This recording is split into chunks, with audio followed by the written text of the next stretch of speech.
Good morning. Please be seated.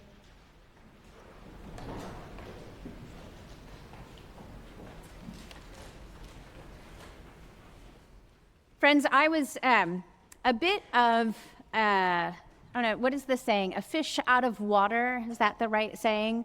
I think that's the right saying. I think I confused it this morning at the 8 o'clock and made up my own saying that included fish, but maybe not the water. I'm not sure. But in seminary years ago,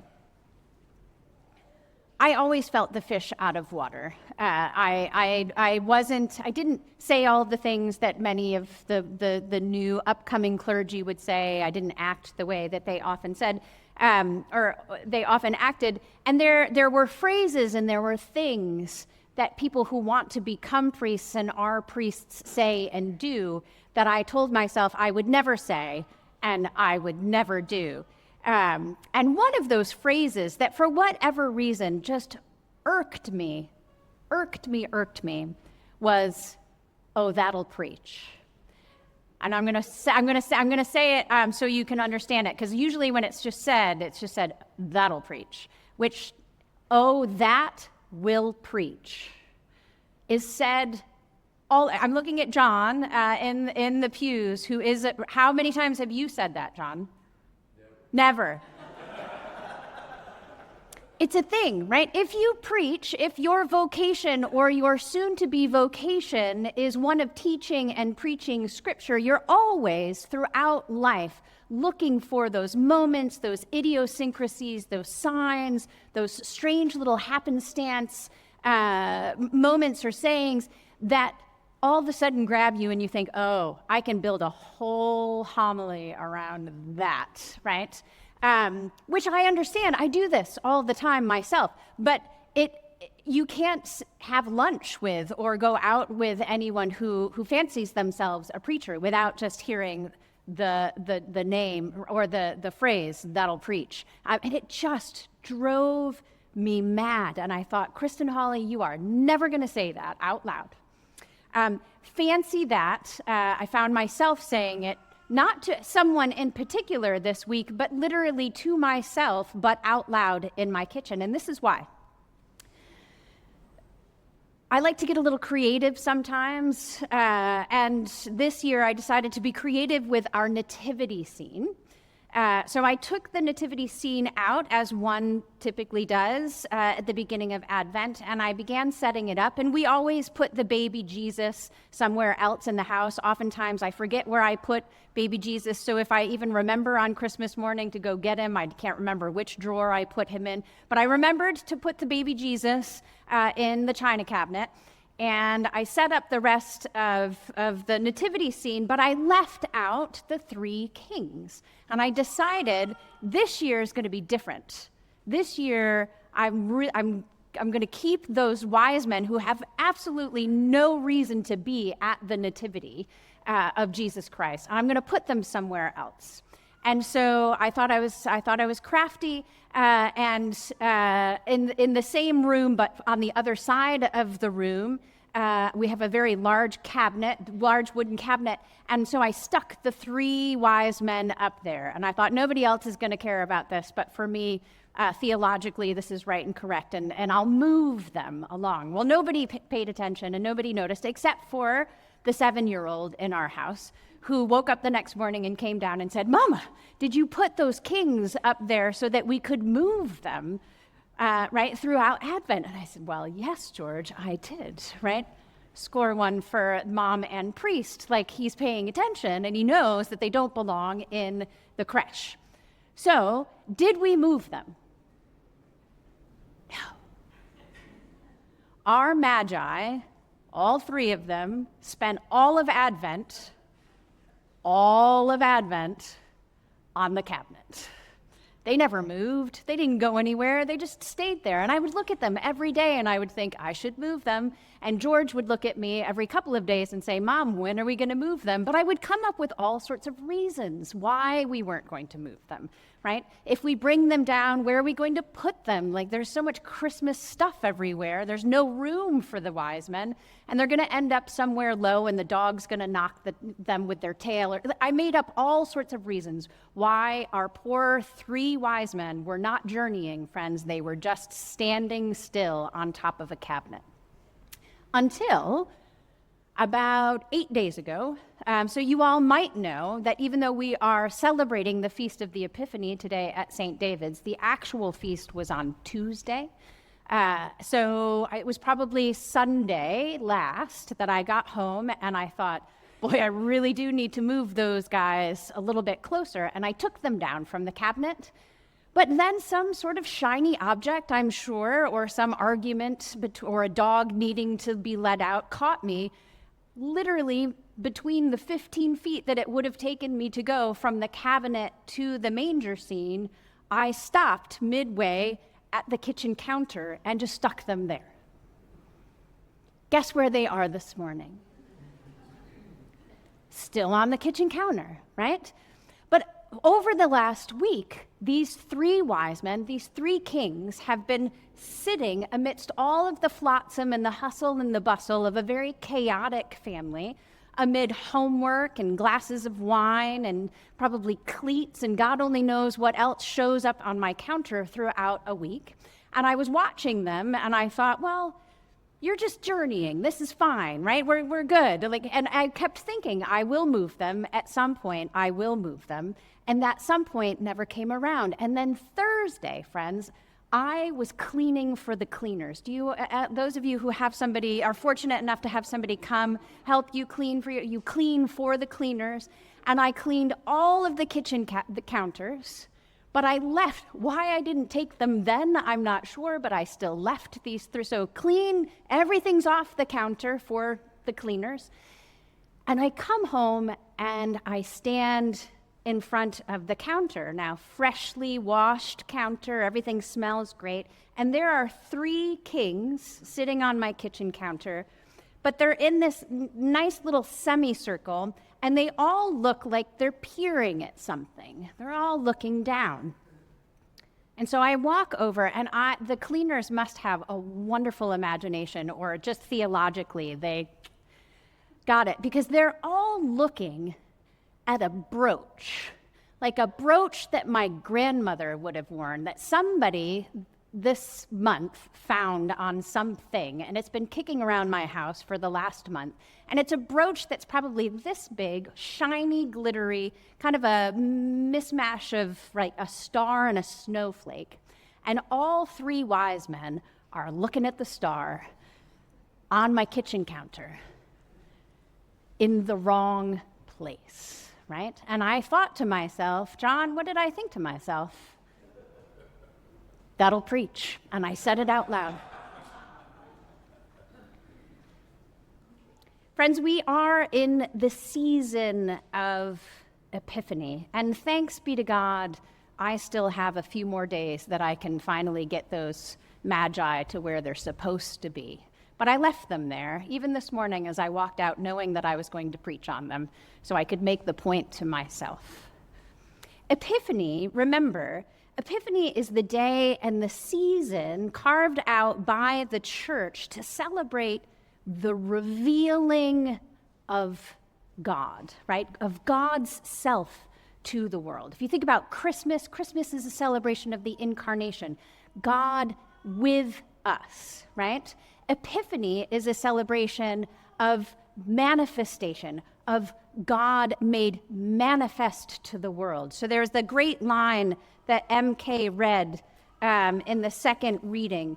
The Gentiles have become fellow heirs, right? So all of a sudden, God has revealed God's self through the star, through these crazy Gentiles that we call magi or kings or wise men from the East, and made sure that the whole world knew who God was, right?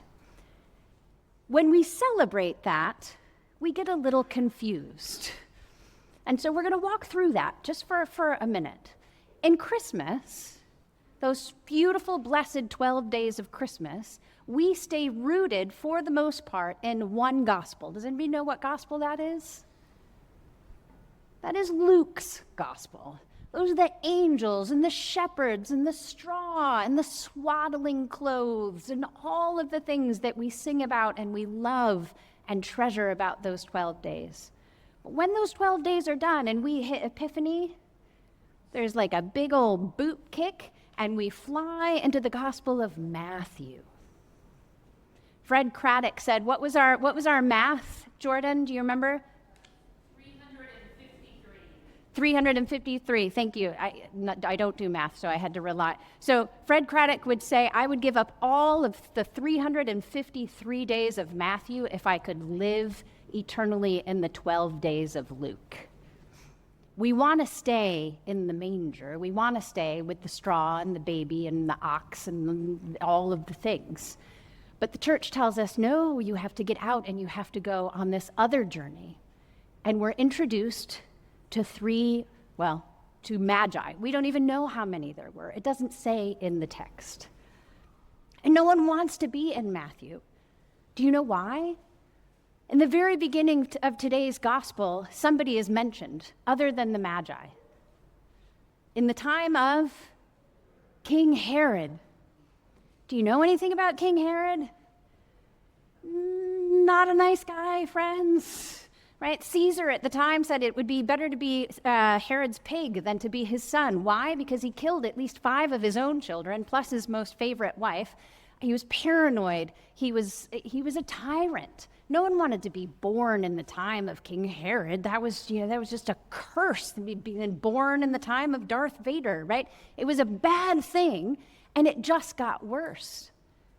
After the wise men come and they leave and they go back on their own way, we hear that Herod does finally figure this out and has this whole elaborate plan to kill Jesus and just wipes out every boy child the ages 2 and under, right? And the Holy Family has to flee to Egypt. We don't often have that story in church. I don't know, it's not even that we don't have enough time. I think the church doesn't want to talk about that. And we as people have built this and constructed this beautiful narrative around these 3 wise men coming up with look at, where are they? Flowing robes, right? Jewel-colored robes, all on their camels, and they show up when they showed up, when the 3 wise men, we're just going to call them 3, when the wise men or the magi showed up, friends, they did not show up to this scene that has been here since the beginning, you all can't see. They did not show up to this baby Jesus. They showed up to a 2-year-old toddler Jesus who was probably crying for something, and mom and dad were wondering if it was time to potty train the kid, right? That this is not where they came. They came a full 2 years later. Mary was probably already pregnant again with James, right? Jesus' son. It was a whole different tableau than the ones that we think about, right? But this is what we do. We try to make it nice. We try to hallmark, make it some sort of a hallmark greeting card. Now think about what we do know for just a second. What did you hear in today's gospel? You heard about a star. You heard about magi, which really are magicians, like astrologers, right? They were probably of a priestly set. They were very academic, but they looked at the stars and charted the courses and the movements of the planets, right? That was who the Magi is, where we get magic from, right? So we'll just call them the magicians for the rest of the trip. But the magicians come from God only knows where, probably Persia, although one of our magicians has a red beard, somebody pointed out, and very white skin. But we think they were Persian, right? Not Irish. And they show up eventually. But before they showed up at this type of scene, where did they go first?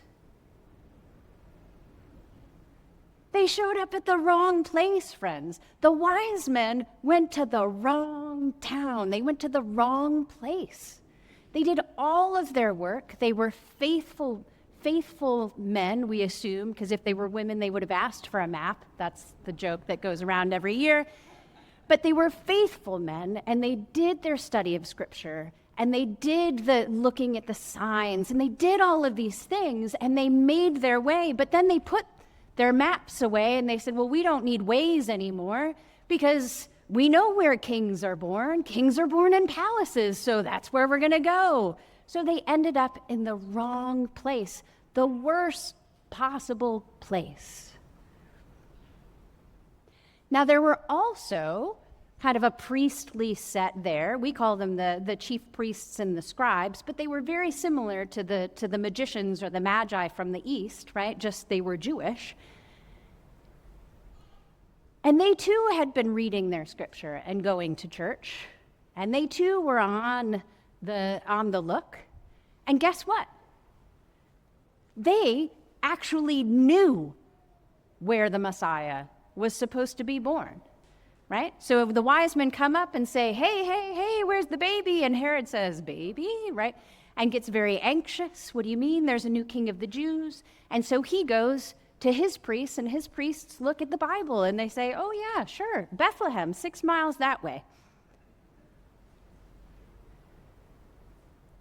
The wise men go.